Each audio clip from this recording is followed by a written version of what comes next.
რა გავლენას ახდენს ძლიერი და ზედმეტად ჩართული დედა მამაკაცის სამომავლო აი ამ პირად ურთიერთობებში? მე შევეხები ერთ ნაწილს, რომ წვილი, რომელიც ქორწინდება ან ერთად იწყებს თანაცხოვრებას, ძალიან მნიშვნელოვანია, რომ ამ ადამიანებმა თქვან პირველ ეტაპზე კომფორტზე უარი და იყვნენ მარტო, გადავიდნენ რაღაცნაირად მარტო, ხო?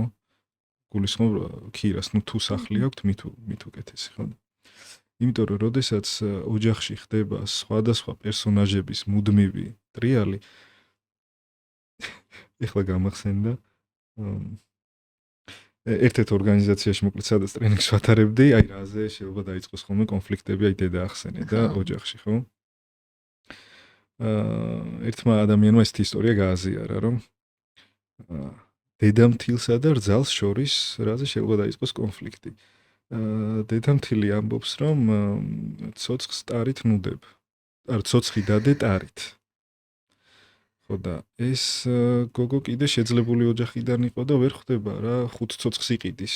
ხდი არ არის საჭირო ცოცხის ტარით დადება. ის ეუბნება რომ რატო უნდა იყიდო 5 ცოცხი, ხო? დადე ტარით და არ დეფორმირდება, არ გაფუჭდება, ხო? ის ამბობს რომ არა მაქვს პრობლემა რა, მოხვედა ვიყიდი 10 ცოცხს ვიყიდი. აი ხო ძალიან წვრილმანია ეს. კონფლიქტები ამაზეა ხოლმე ხშირად რა უმეტესად და თან როდესაც აი წვილი ერთად ცხოვრობს და იწყებენ კამათს, ხო, როგორც წესი იქ ორი ადამიანი არ კამათობს. იქ არის მინიმუმ 4 ან 4+2, ამის მშობლები, იმის მშობლები, რომლებიც საუბრობენ ამ ანტაგონისტის, ესე ვთქვათ, ენით.